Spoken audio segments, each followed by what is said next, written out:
Hey everyone, welcome back to the podcast. I'm Sarah, and as always, I've got my co host John here with me. How's it going, John? Hey Sarah, doing great, thanks. Today, I'm really pumped because we're diving into a topic that I think a lot of homeowners are curious about. We're talking about soft washing and power washing. Yes, I've heard so much about these methods lately, but honestly, I'm a little confused about when to use which one. What's the difference? Great question. So soft washing is like the gentle giant of cleaning.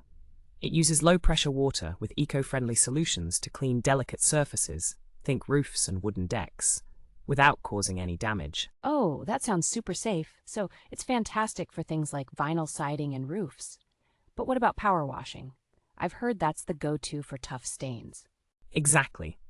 Power washing uses high-pressure water jets, perfect for those stubborn oil stains on driveways or giving your concrete patio a deep clean.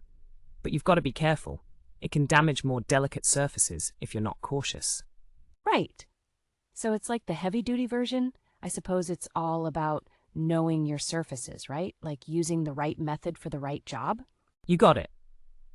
And for those wondering, soft washing is best for surfaces that need a little TLC, while power washing is for the tough guys.